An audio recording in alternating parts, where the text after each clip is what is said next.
Olha, você não gostou da manifestação de um artista num show?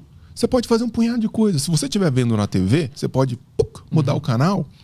Se você estiver lá no show, você pode ir embora do show. Por exemplo, faz de conta que um artista vai no Lollapalooza agora, acabou já, mas faz de conta que ele vai lá e fala assim: o Arthur Petri é um canalha filha da puta.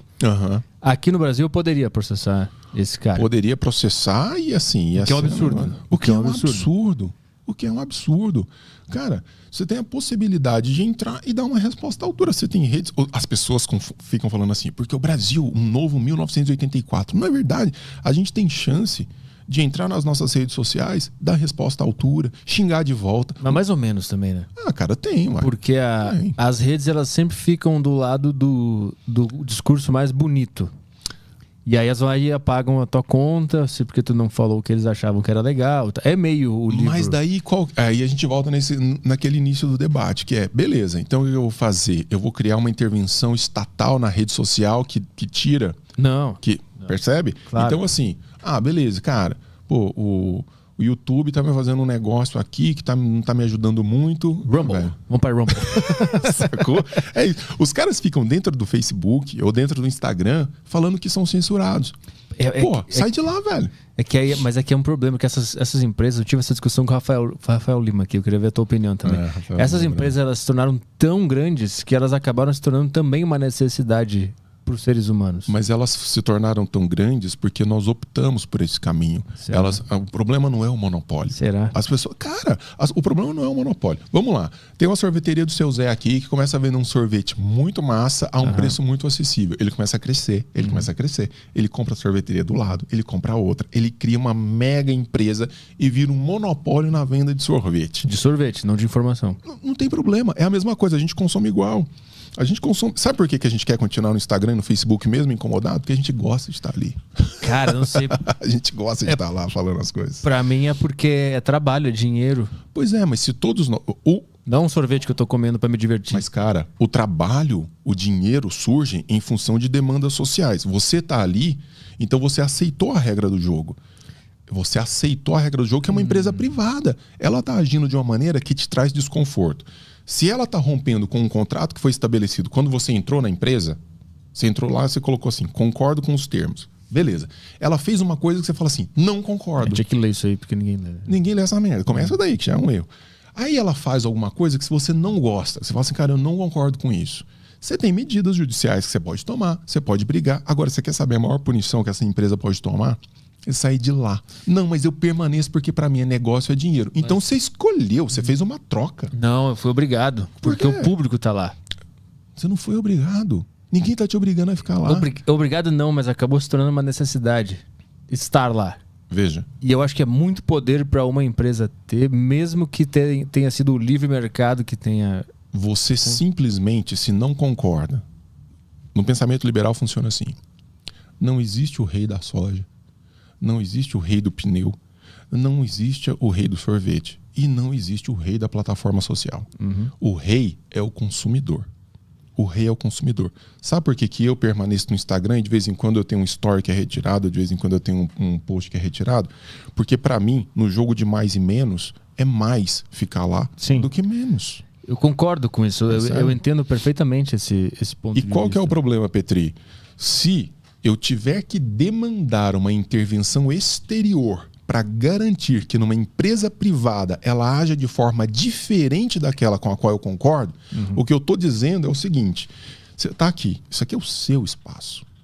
Aqui, se você quiser falar os absurdos mais escabrosos, fazer as coisas mais escabrosas, você tinha que ter o direito de fazer.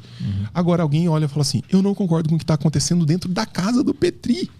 Então eu preciso que os deputados federais e os senadores baixem uma lei que vão dizer o que o Petri vai fazer dentro da casa dele. Tá, mas faz de conta que eu tô aqui e aí um cara vem trabalhar junto aqui porque ele acha muito legal.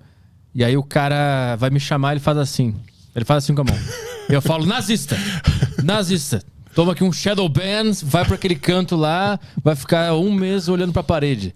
É injusto. É injusto pra caralho, porque ele não é, mas criou-se uma narrativa de que ele é. Eu não tenho agora? dúvida. Eu não tenho dúvida. Sabe por que criou essa narrativa? Porque do ponto de vista da empresa privada que toca esses temas, ela achou mais produtivo, ela achou mais interessante. E se a gente discorda disso, a gente pode forçar um comportamento diverso. Dentro do judiciário, a gente pode questionar e falar assim, não, eu não concordo. Vocês estão rompendo com o contrato que foi estabelecido comigo lá no começo. Aquele contrato que ninguém lê. Foi rompido comigo lá no começo. Mas agora, simplesmente dizer, hajam do exterior para determinar o que vai ser feito dentro da minha casa, isso é horrível. Lembra aquele caso norte-americano que um produtor de bolos, de casamento, essas coisas lá nos Estados Unidos, e foi para a Suprema Corte essa merda, Suprema Corte. O cara chegou e falou assim, teve um casal gay, 2 homens que iam se casar, pediram para ele um bolo de casamento. Ele falou, gente, vocês 2 são maravilhosos e tal, mas eu não posso fazer isso. Isso contraria os meus princípios religiosos, a minha fé. Os caras entraram com processo contra ele. Por quê? Perderam, né? Perderam. Perderam por quê? Quem vai punir ou não o dono da confeitaria é o público, é o consumidor. Sim. Essa é a punição. Sim. Eu, que sou hétero, olho para aquilo e falo assim, eu nunca vou comprar bolo nesse lugar. Que sujeito idiota. Essa é a punição. O rei é o consumidor. Mas tu não concorda que a gente está usando exemplos muito mais simples e sem tantas influências e interesses por trás, né? Porque essas empresas que a gente depende hoje, elas são mandadas por grandes patrocinadores, grandes empresas que têm interesses ali em não sujar sua imagem. Então acaba se tornando quase sempre uma discussão sobre uma narrativa que foi imposta e se pune uma pessoa injustamente porque tem pessoas que têm interesse. Então tem muito interesse, narrativas, imagem de empresas que está em jogo. Não é só uma relação entre eu e o dono da confeitaria. Sim. Já virou uma outra coisa. É mais complexo, mas o princípio é o mesmo. O princípio é o mesmo, mas me preocupa porque parece que não se pode aplicar o mesmo princípio meu e do cara da confeitaria para o que a gente está vivendo, que é quase que um quarto estado, o Instagram, Google e Facebook. Só que você já falou aí o nome de uma outra que vem concorrer. A Rumble, mas não... O outro que vem. Cara, essa é a história. Lembra do Orkut? Lembra da Kodak? Tem uns videozinhos muito legais na internet que mostram assim, aquelas grandes empresas monopólicas que a gente falava assim, isso aqui nunca vai acabar. Isso aqui é um mercado. Sim. Facebook está dissolvendo dia a dia. Daqui a pouco o Instagram também vai cair nessa mesma coisa. Daqui a pouco o TikTok hoje que está subindo, amanhã cai. As dinâmicas de mercado, elas são muito fluidas. Elas se estabelecem em função de interesses que mudam muito rapidamente. Então, não dá para a gente tentar imaginar que essas estruturas vão ser congeladas. Eles estão errados em agir de acordo com o interesse dos seus patrocinadores, com interesses daqueles que bancam. E não é exatamente isso. Quer dizer, se eles não estão obrigando ninguém a consumir aquilo, se há um consumo voluntário, livre daquele conteúdo, acabou. Eu não tenho muito o que fazer. Eu posso trabalhar no nível da educação. Ensinar a filtrar notícias e tal.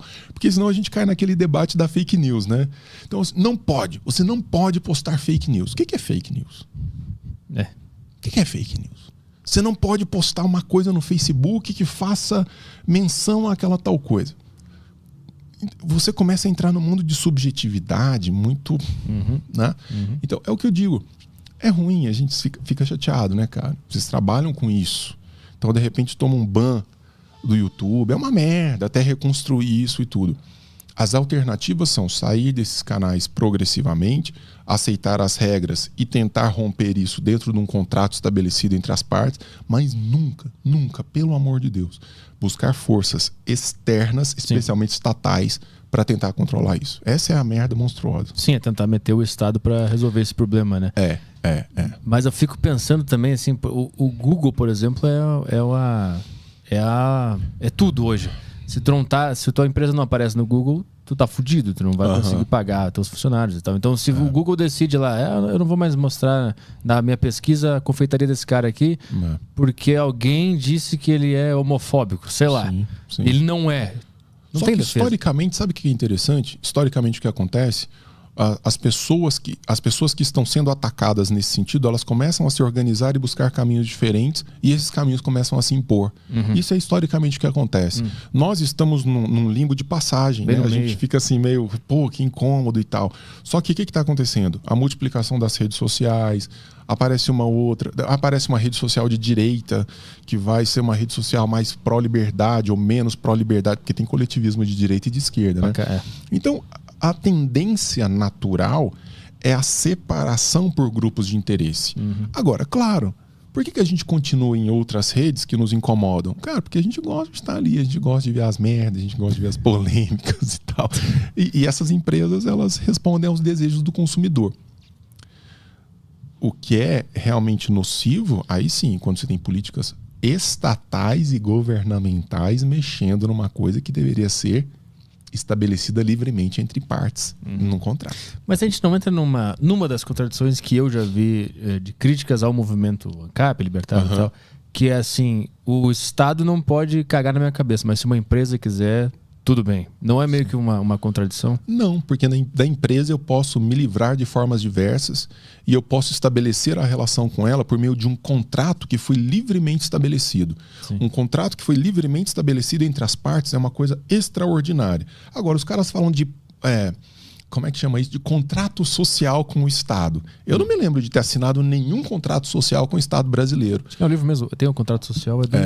Você tem aí grandes... esse livro na faculdade. Você tem grandes pensadores. Thomas Hobbes, John Locke, Jean-Jacques Rousseau, que falavam da ideia de um contrato social silencioso, tácito, que nós estabelecemos ao nascer. Você nasce no Brasil... Você já nasce devendo não sei quantos reais. Tem uma conta desgraçada lá. Que você já nasce com uma puta fatura monstruosa que você tem que pagar. Mas eu não concordo com isso. Vocês fizeram merda no passado, eu não concordo com isso. Você não tem chance de fazer diferente. Você já assumiu que vai obedecer a uma série de regras e tal. Eu não concordo com nada disso. Então, não tem contrato social. Agora, Petri, a gente vai fazer um pacto aqui, cara. Ó, o nosso contrato vai ser assim, assado. Se acontecer aquilo, vai acontecer de outra forma. Se der um problema, a gente vai fazer assim. Ok, tá, beleza. Olha que coisa mais linda. Duas pessoas livres estabelecendo uma relação entre elas. Mas e aí se daqui 6 meses a gente tem uma discussão... Ruptura de contrato com base no que foi estabelecido. Não, mas aí eu falo, não, nada a ver. O que eu disse era outra coisa. Eu interpreto de outra forma essa cláusula aqui. Para isso... A minha pergunta é: em qual momento é necessário uma terceira parte para mediar? Tem que ter. Você sabe que a maior parte dos liberais, e mesmo boa parte dos libertários, não todos, tá? Admitem a ideia de um judiciário, que atue exatamente para estabelecer a garantia da realização daquilo que foi pactuado. Em caso de embate, ali, né? Desinteligência. Desinteligência.